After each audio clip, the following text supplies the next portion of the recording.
Bismillahirrahmanirrahim. Assalamualaikum warahmatullahi wabarakatuh.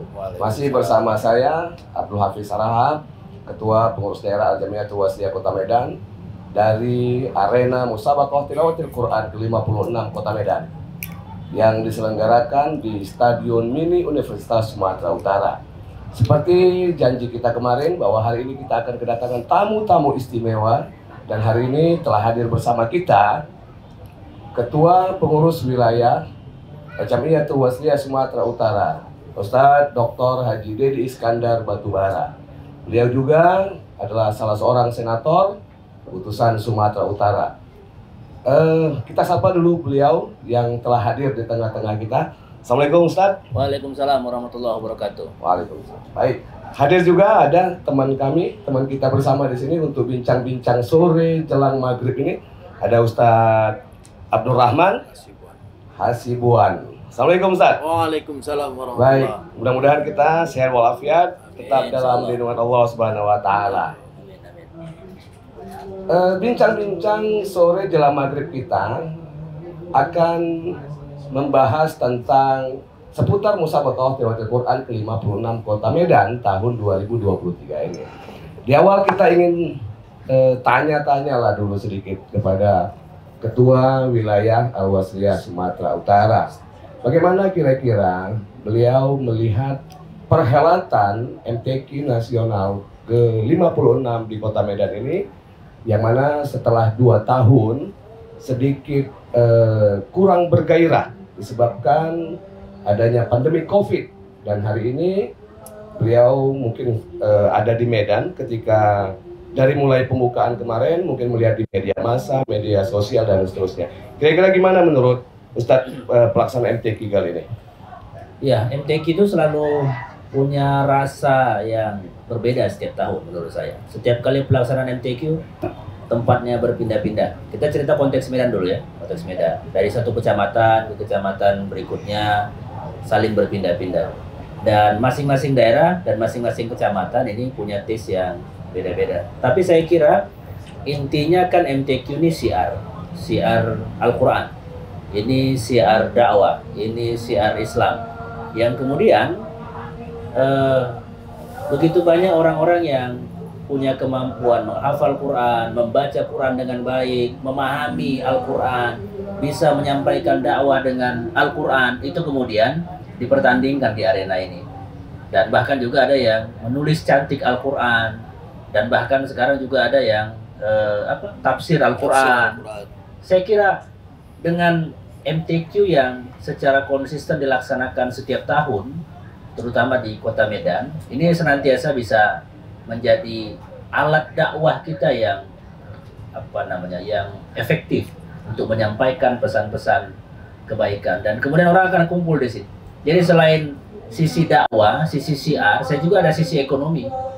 Yang hari ini saya kira berapa banyak kemudian orang yang akan diuntungkan dengan event ini, akan ada transaksi ekonomi, UMKM kita berjalan dengan saya kira cukup produktif, karena orang pasti sambil ingin melihat kompetisi dan pertandingan atau musabaqah, tentu juga akan cari makanan, minuman, dan lain sebagainya. Jadi masing-masing waktu saya kira itu punya beda-beda. Saya alhamdulillah mungkin setiap tahun kalau ada MTQ menyempatkan diri juga untuk berkunjung, walaupun durasinya barangkali enggak lah setiap malam, tapi paling tidak tahu bahwa MTQ tahun ini dilaksanakan di Kecamatan A. Tahun ini kebetulan alhamdulillah Kecamatan Medan Baru sebagai tuan rumah, dan tempatnya di Universitas Sumatera Utara.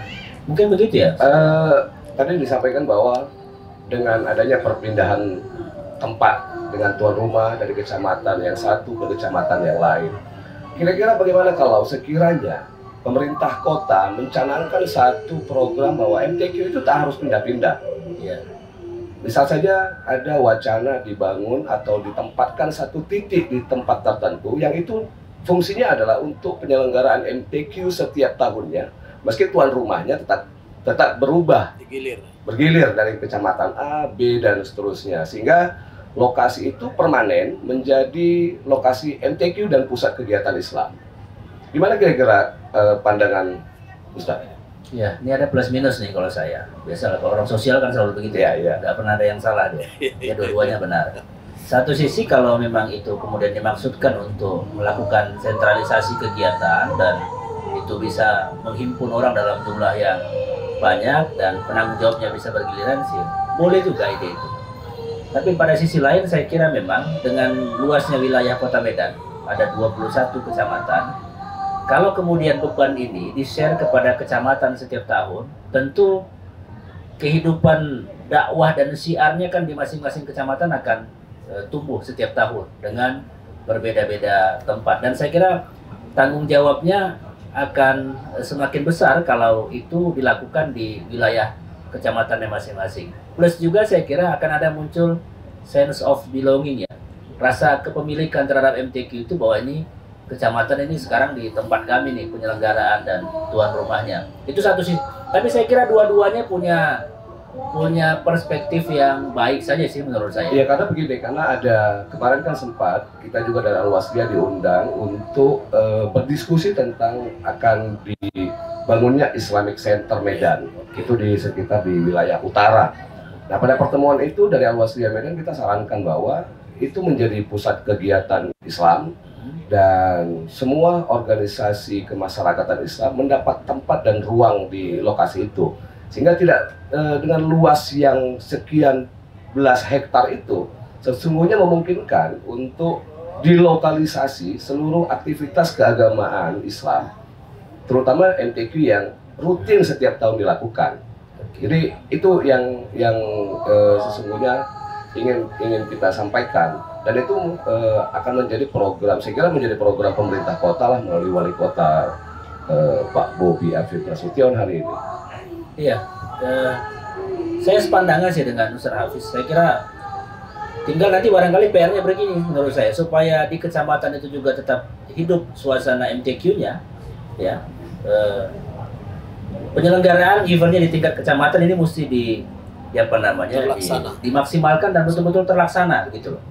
Tidak sekedar barangkali hanya kayak TC dan kemudian hanya mengambil saja calon-calon peserta musabakoh tanpa melewati sebuah event musabakoh seperti ini. Jadi artinya tanggung jawab di kecamatannya harus semakin besar kita berikan, supaya saya berpikir begini, kalau titik epicentrumnya diperluas untuk kegiatan syiar ini, itu kan akan semakin baik ya. 21 kecamatan, di tiap-tiap kecamatan itu kemudian hidup musabakohnya, dan itu yang saya kira salah satu solusi bagi kita untuk bisa tetap menjaga akhlak dan perilaku anak-anak kita ini dengan syiar-syiar agama. Tapi saya kira memang kehadiran sebuah Islamic Center juga itu sebuah keharusan dan keniscayaan hari ini. Sebesar ini kota, kemudian agak miris juga kita kalau kemudian tidak ada pusat kegiatan Islam yang bisa mengakomodir jumlah orang banyak hadir, sedangkan stadion olahraga untuk sepak bolanya kita bangun sebaik mungkin. Untuk orang kemudian bermain seperti lapangan Merdeka dibangun dengan anggaran begitu besar, dan itu tentu menjadi bagian dari trademarknya Kota Medan. Tentu Islamic Center juga saya kira mesti kita support habis kehadirannya.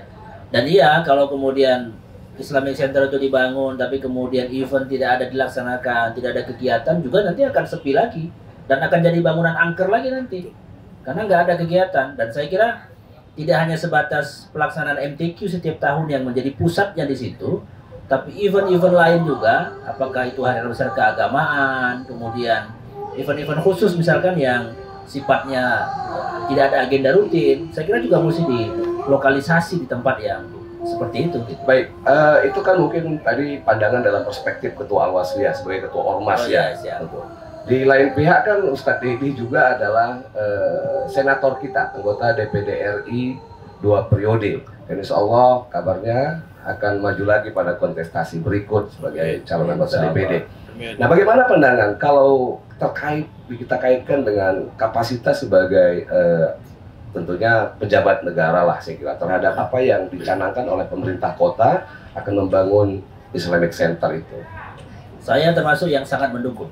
Itu poinnya. Saya sangat mendukung lahirnya Islamic Center di Kota Medan. Dan saya kira ini waktunya. Pak Bobi jadi wali kota dan kita tahu bahwa beliau adalah orang yang saya kira bisa menjadi magnet untuk mendatangkan dana dari pusat, karena beliau selain secara personal wali kota juga bagian dari Pak Presiden.